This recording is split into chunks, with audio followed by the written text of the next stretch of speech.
What's up, Game of Thrones fans? Welcome back. Today we're going to be reviewing Season 6, Episode 7, The Broken Man. Hit it!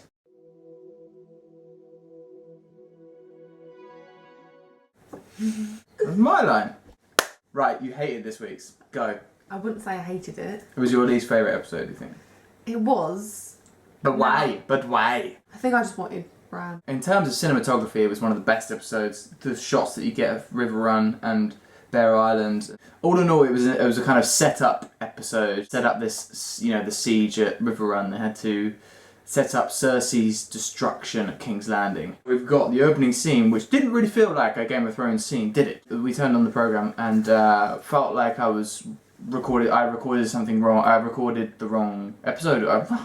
You're right. It was a really kind of different scene. I don't know what was so different about it. I think maybe it was the joyfulness of it. And there was no credits. People were laughing. Yeah. It was a really idyllic little village. And obviously they all die, but we'll get to that. And it revealed the Hound. I was really happy the Hound was back. I want him to see Arya again. I think it just shows as well, in this world, you can't be this village of happiness. It's just, no matter what, terror will find you. And winter is coming. I'm just so happy he's back. Ian McShane. He was like a relaxed version of the High Sparrow. Scared for her life, scared. Scared like we saw her when scared. I want to see Cersei. Wanted to tell people that there were things out there other than fighting. Violence is not the answer to everything. As he says, violence is a disease, and you don't cure a disease by spreading it to other people. When I watched him, I assumed he wasn't going to die, and I thought that he was going to fuck everyone over something. Right. That's what I thought. That's what I got from it. But then he hangs, and you kind of see, and maybe he was actually just a really decent guy. Maybe. Ice cream man. What was that? What's that? It's creepy music. Obviously, he's trying to seduce the Hound into becoming a less violent man. But at the end of the day, violence is in this world, and the Hound sees it firsthand. They slaughter the village, the Brotherhood Without Banners. The Brotherhood Without Banners.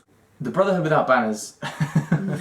Brotherhood Without Banners in Season 3 weren't going around slaughtering people. No. I think the Hound's going to go after them, and he is. He might bump into some familiar faces. Thoros of Myr, Beric Dondarrion, Catelyn Stark. Wait, did I say that? And we've got the High Sparrow chilling with Marjorie, who's playing Princess Angel Pants. We didn't know whether or not she was playing a role. We thought she was. Well, we had a feeling. She gives Lady Olenna the house sigil of the Tyrells. She still knows who she is, and she still values her family. Did you see that meme on the internet where they were like, for Cersei's Walk of Shame, there were like this many people, and then for like Marjorie's Walk of Shame, there were like this many people. And so then if it was Lady Olenna's, it would be like, just Josh. Just me. Let's talk about the wildlings and Jon Snow. I love the wildlings. If I was in Game of Thrones, I'd be a wildling. Apart from the raping and killing people part. The Bolton's talking about 5,000 men, but with the Umbers and the Karstarks on their side, there's going to be about 15,000 men, something like that. They're going to have find a significant force from somewhere. Whatever comes down to, we all know that the Starks are going to win, so it's a good scene. I like Tormund this year. He's becoming more of a politician. I would like to see Wun on the battlefield. One's going to die all day long. Yeah. Because it's like... He'll be an easy target. Of course, because he's fucking humongous. We just got to hope that he can sort of swing 100, 200 men out of the way in the first place. He needs some things in his hands that he swings. He just swings it around. It just knocks people out. Just don't come near me. The good thing about the wildlings is they're very simple. They haven't got many agendas. They're not going to turn in the middle of battle. They're great fighters as well. They have no fear. So they'll be valuable assets in the wars to come. Scene between Cersei and Olenna and the Mountain, who's just kind of always in Cersei's shadow. Was he there? I've been waiting for this scene a long time because I've been wanting for somebody to call up the fact that Cersei was the one who armed the Faith Militant in the first place. And it's been pissing me off! Sorry. She's the one who's devastated about all this shit, but she's the one who fucking caused it. To get at the Tyrells, and now she wants the Tyrells' help? Fuck off. You always butt in. I don't know what I was going to say. Probably wasn't interesting, but... I was on one then, but I'm off it now. Go. I want to see Cersei proper scared. Scared for her life, scared. Olenna says, what are you going to do? Kill them all by yourself? And then Cersei kind of just stares at the camera like this. Burn this city to the ground. She is just going to blow that shit up. And I can't wait for that, but then what's the point of Daenerys and travelling? But that's the vision, isn't it? She comes to King's Landing and it's like burnt down and it's snowing. Yes! And we saw in Bran's vision the wildfire exploding. And River Run! And it's a lovely little place. We get Bronn back with the banter. Don't say it, don't fucking say it. As much as I hate Jaime, I quite liked seeing him in charge again. Yeah, it's conflicting, isn't it? Because you don't know who to kind of root for in this situation. See, we hate the Freys, but the Lannisters coming in and helping the Freys, but they don't like the Freys, so we kind of like the Lannisters slightly. But then the Lannisters also stopping the Blackfish escaping and helping Jon. Oh man, such conflicting feelings right now. Teddy Bear Island. Bear Island. This one doesn't go well to start She's with. got some attitude. She does. She's got a little bit of sass. They just assume that they can win her over because she's 10. But she actually has quite a lot of understanding about what's going on. A running theme in the rest of the episode is that the remaining houses don't feel that House Stark exists anymore. She says that, you know, Jon is a Snow and Sansa is a Bolton or a Lannister because, you know, she's married into both families. But I think it made them think, oh shit, is this what people think of us? Sansa sold it to Jon as that he would go around these houses and they would listen to them because they're all pledged to fight for House Stark. But when Robb married a girl that he wasn't supposed to marry and essentially got half the North killed, you know, people don't forget that. The North remembers. Hashtag. All 62 of them. All 62 of them. They're obviously a very small house, but a very ferocious house, and they breed great fighters. I mean, we've seen Gior, who became Lord Commander at the Night's Watch. Jorah Mormont, we've seen him in the fighting pit, so, you know, if they have anything to go by. Where's even though Sandra? I don't know. They kind of forgot about her a little bit, didn't they, really? I hope we get to see her again. Yeah. So the Blackfish and Jaime showdown. I think obviously Jaime used to have a lot more power than he did. Without his sword fighting hand, people aren't that intimidated by him. They aren't that threatened by him. He can talk the talk, but can he fight the fight?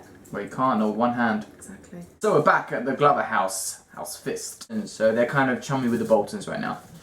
And this one doesn't go as well. We have to see someone say no. I think for the narrative it works that, you know, the Starks are going into this with next to no one, you know, huge underdogs. There is still hope in this. Jon and Sansa have mentioned a few other houses like House Mazin, the Kerwins, the Manderleys, who haven't necessarily sided with either side yet. There has to be some houses who will just fight for Ned's daughter.